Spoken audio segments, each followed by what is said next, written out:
Hello అండి. ఎలా ఉన్నారండి అందరూ? బాగున్నారా? మీరంతా బాగుండాలని మనస్ఫూర్తిగా దేవుడిని కోరుకుంటున్నాను.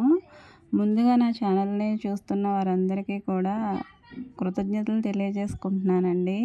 అలాగే నా ఫ్యామిలీ మెంబర్స్ అందరికీ కూడా కొత్తగా చూస్తున్న వాళ్ళందరికీని. పిల్లలనైతే స్కూలుకి పంపించేశానండి. కానీ వాళ్ళని ఎలా రెడీ చేశాను ఏంటనేది నేను వీడియో అయితే తీయలేకపోయానండి. రోజు ఒకేలాగా ఉండదు కదండీ ఇంట్లో పరిస్థితి అనేది. అలాగే హెల్త్ కూడా అంత సపోర్ట్‌గా ఉండదు రోజు చేయాలన్నా.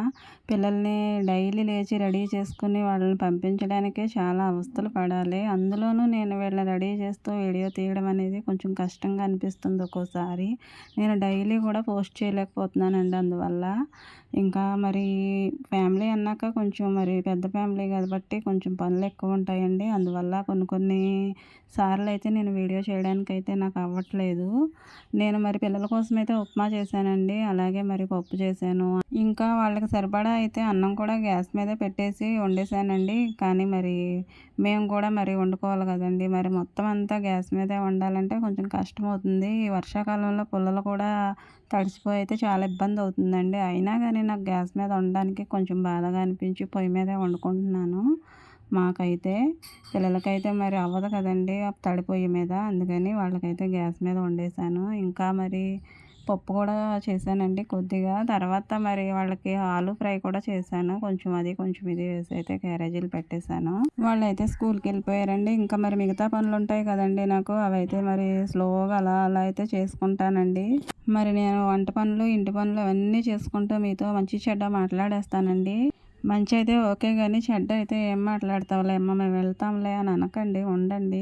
జీవితం అన్న తర్వాత మంచి, చెడ్డ 2 ఉంటాయి కదండీ! మరి మన జీవితంలోనూ. ఒక్కొక్కళ్ళకైతే పాపం ఎప్పుడూ బాధలు, కష్టాలే వెంటాడుతూ ఉంటాయండి. ఒక్కొక్కళ్ళకైతే పర్వాలేదు కొంచెం హ్యాపీగానే లీడ్ చేస్తూ ఉంటారు.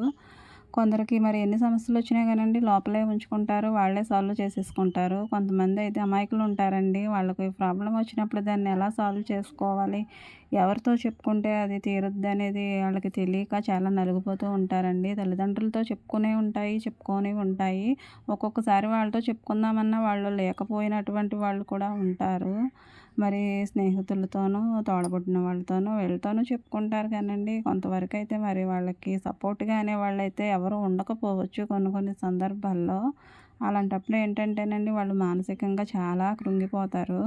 ధైర్యం చెప్పి పక్కన ఓదార్పుగా ఉంటే వాళ్ళు కోలుకోవడానికి, ఆ సమస్యను పరిష్కరించుకోవడానికి వాళ్ళకి ఒక అవకాశం అనేది దొరుకుతుందండి. కానీ వాళ్ళకి ఎవరూ లేకుండా ఉన్నప్పుడు సమస్యల్లో చిక్కుకుపోతారు. అప్పుడు అది ఎంత భయంకరంగా ఉంటుందంటే చెప్పుకోవడానికి మనకే భయంగా ఉంటుందండి. కానీ వాళ్ళు అనుభవించే వాళ్ళకి ఇంకెంత నరకంగా ఉంటుందనేది నేను ఒక్కోసారి ఆలోచిస్తానండి. ఎందుకంటే సాటి ఆడవాళ్ళం కదా! ఈ సమాజంలో ఏంటంటే మాటకు మాటకి బదులు చెప్పేసి దాన్ని అక్కడే పరిష్కారం చేసుకునేవాళ్ళు తక్కువ ఉంటారండి. కానీ ఆ సమస్యని తలుచుకుంటూ నలిగిపోయే వాళ్ళైతే చాలా ఎక్కువ మందే ఉన్నారండి.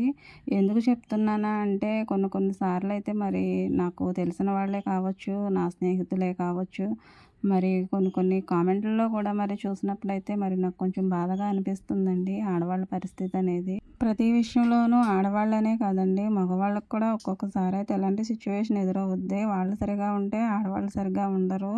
అంటే ఎన్ని తెచ్చిపెట్టినా కానండి కొంతమందికి సాటిస్ఫై అనేది ఉండదు. ఇంకా కావాలని మగవాళ్ళని మనశ్శాంతి లేకుండా చేసేవాళ్ళు కూడా ఉంటారు.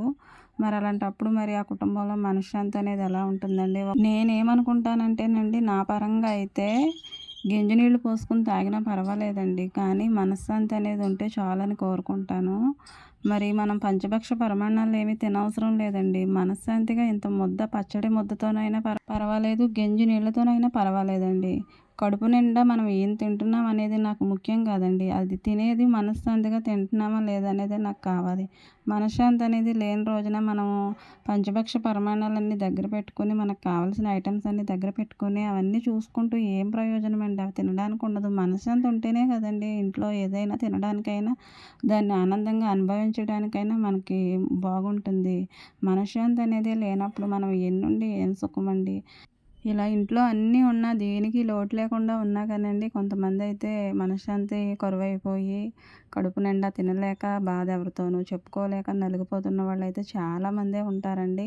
ఒక్కొక్కళ్ళకైతే మరి ఇంట్లో పరిస్థితులు బాగోకుండా ఉన్నవాళ్ళు, ఆ కనీస మెతుకులు కూడా దొరకని వాళ్ళు కూడా ఉండకపోలేదు. మరి ఎవరి పరిస్థితి వాళ్ళకుంటదండి. ఒక్కొక్కళ్ళు మరి ఉండి తినలేని పరిస్థితిలో ఉంటారు. ఒకళ్ళు లేక తినలేని పరిస్థితిలో ఉంటారు. ఏదేమైనా కానండి అన్నిటికీ మూలం ఏంటంటే మనకి ఇంట్లో మనశ్శాంతి అనేది లేకపోవడం కావచ్చు, ఆర్థిక పరంగా కొన్ని కొన్ని ఇబ్బందులు కావచ్చు, మనం బాగా లేకపోవడానికి కారణం కావచ్చండి. ఆర్థిక ఇబ్బందులతో మరి మనం నలిగిపోతున్నప్పుడు వాటిని ఎలాగోలాగైతే సాల్వ్ చేసుకోవచ్చండి. దానికి తగిన సొల్యూషన్ అయితే లేకపోలేదు. ఎందుకంటే అది శరీరమే కదండి కష్టపడుతుంది. మనసు పెట్టి ఆలోచిస్తే శరీరం కష్టపెట్టడం పెద్ద కష్టమేమీ కాదండి. కష్టపడితేనే కదండి మనకు ఒక రూపాయి అనేది వస్తుంది.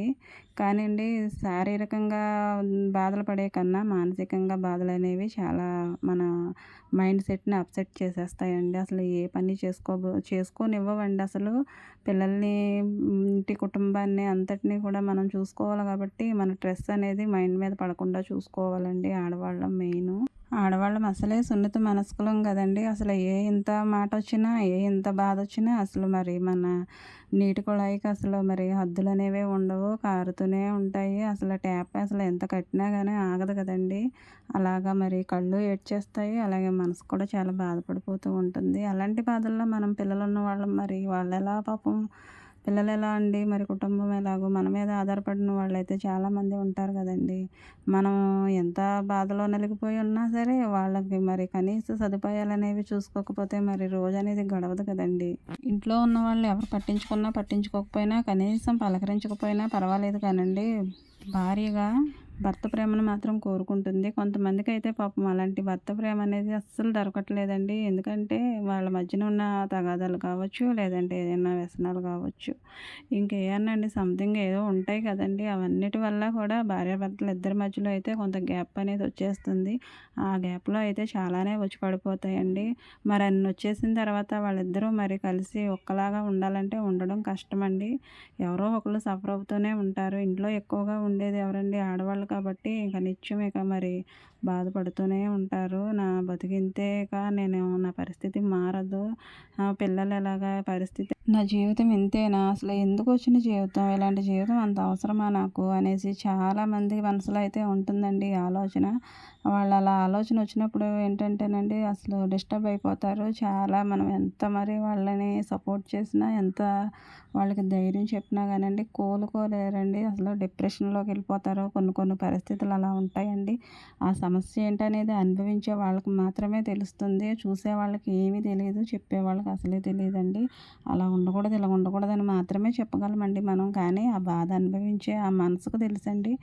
అలాంటి పరిస్థితులు గుండా వెళ్ళినోళ్ళైతే చాలామందే ఉన్నారు. వాళ్ళందరి గురించి అయితే నేను ఒకటే చెప్తానండి. బాధలు ఎప్పుడు కూడానండి మన చుట్టూనే తిరుగుతూ ఉంటాయండి. అవి మనల్ని కృంగిపోయామనుకోండి వచ్చేస్తాయి మనలోకి. వాటిని మనం దాటుకుంటూ దాటుకుంటూ తిరిగామనుకోండి అవే పోతాయి మన చుట్టూ తిరిగి తిరిగి.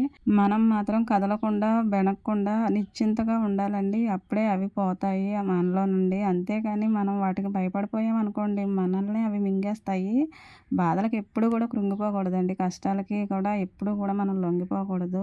అలాగని సుఖాలు ఎక్కువైపోయినప్పుడు కూడా పొంగిపోకూడదు. మనం ఎలా ఉన్నా కానండి మనం మన జీవితంలో మంచి చెడు రెండూ ఉంటాయి కాబట్టి రెండిటిని బ్యాలెన్స్ చేసుకోవాలండి. అది చేసుకోవాలంటే మన మనసు చాలా నిబ్బరంగా ఉండాలండి. మనసు అనేది బలహీనం అయిపోతే ఇవన్నీ బ్యాలెన్స్ చేసుకోవడం చాలా కష్టం అయిపోతుంది. సంతోషం వచ్చినప్పుడు ఎంతో హ్యాపీగా స్వీకరించేసి మరి అందరం కూడా మరి సెలబ్రేట్ చేసేసుకుంటాము. అలాగే కొన్ని కొన్ని సార్లు అయితే బాధలు వస్తూ ఉంటాయండి. మరి జీవితం అన్నాక అవి ఇవి కూడా వస్తూ ఉంటాయి కదా. మరి బాధల్ని కూడా మనం స్వీకరించాలి కదండి. స్వీకరించడం అంటే వాటిని పరిష్కరించుకోవడం అండి. అంతేగాని మరి ఒకళ్ళ మీద ఒకళ్ళు పిల్లి మీద ఎలక, ఎలక మీద పిల్లి పడినట్టు గొడవలకి మరి పెట్టేసుకున్నాం అనుకోండి మరి అవి చాలా వాటికైతే దారి తీస్తాయి. మనం ఎన్ని ఆశలతో అయితే పెళ్లి చేసుకుంటామో మన జీవితంలోకి వచ్చిన వాళ్ళు కూడా అన్ని ఆశలు కలిగైతే మనల్ని వివాహం చేసుకుంటారు కదండి. మరి అలాంటప్పుడు మనల్ని బాధ పెట్టేయాలి, అలా చేసేయాలి, ఎలా చేసేయాలి అని ముందే ప్లానింగ్ చేసుకుని అయితే మరి మనల్ని పెళ్లి చేసుకోరు కదండి. జీవితం అన్నాక, కుటుంబం అన్నాక అలా మరి కెరటాల్లాగా బాధలు కష్టాలు వస్తూ ఉంటాయి, పోతూ ఉంటాయండి. కెరటం అన్నాక వచ్చి ఒడ్డునే ఉండదు కదండి, లోపలికి పోతుంది. అలాగే మన బాధలు కూడా పోతాయండి. వాటిని పోగొట్టాలి పోగొట్టాలి కానీ మనమే ఏదో అయిపోవాలనుకుంటే ఎలాగండి? జీవితంలో అతిపెద్ద కష్టం ఏంటంటే పెళ్ళండి. అమ్మ నాన్న దగ్గర ఎంతో గారాబంగా పెరుగుతాం కదా! అక్కడి నుంచి మరి పెళ్లి చేసుకొని ఇంకొక చోటుకి వచ్చేస్తాం. అంతకంటే కష్టం ఆడపిల్లకి ఇంకేముంటుందండి. కానీ అక్కడ కష్టాన్ని ఇష్టంగా మలుచుకొని మన జీవితాన్ని సార్థకం చేసుకుంటే అక్కడ లైఫ్ చాలా హ్యాపీగా ఉంటది. మనమే పంచప్రాణాలుగా బ్రతికే తల్లిదండ్రులను ఎప్పుడైతే మనం పెళ్లి చేసుకొని విడిచిపెట్టేసి వచ్చేస్తామో అంతకు మించిన కష్టం ఆడపిల్ల జీవితంలో ఏమీ లేదని అయితే నేను అనుకుంటున్నానండి. మరొకటి ఉంటుంది, అదేంటంటే పిల్లల్ని కనడము. అది ఆడవాళ్ళకి ఏంటంటేనండి పునర్జన్మ. అది ఫిజికల్గా మనం సఫర్ అవుతాము. పిల్లలు కళ్ళ ముందు తిరుగుతూ ఉంటే అసలు ఆడవాళ్ళకి ఆ బాధే గుర్తుకు రాదండి. అది దేవుడిచ్చిన వరం ఆడవాళ్ళకి. కానీ పెళ్ళి అనేది మాత్రం మెంటల్గాను ఫిజికల్గాను మనల్ని అయితే జీవితాంతం వెంటాడుతూనే ఉంటుందండి. అది కష్టాల్లో సుఖాల్లో కూడా.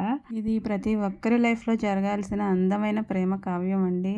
మరి ఇంత కష్టమైన పనికి మనం మనస్ఫూర్తిగా ఒప్పేసుకుంటాము. దాని ద్వారా వచ్చే చిన్న చిన్న కష్టాలకి ఎందుకండి భయపడిపోయి బెదిరిపోవడం.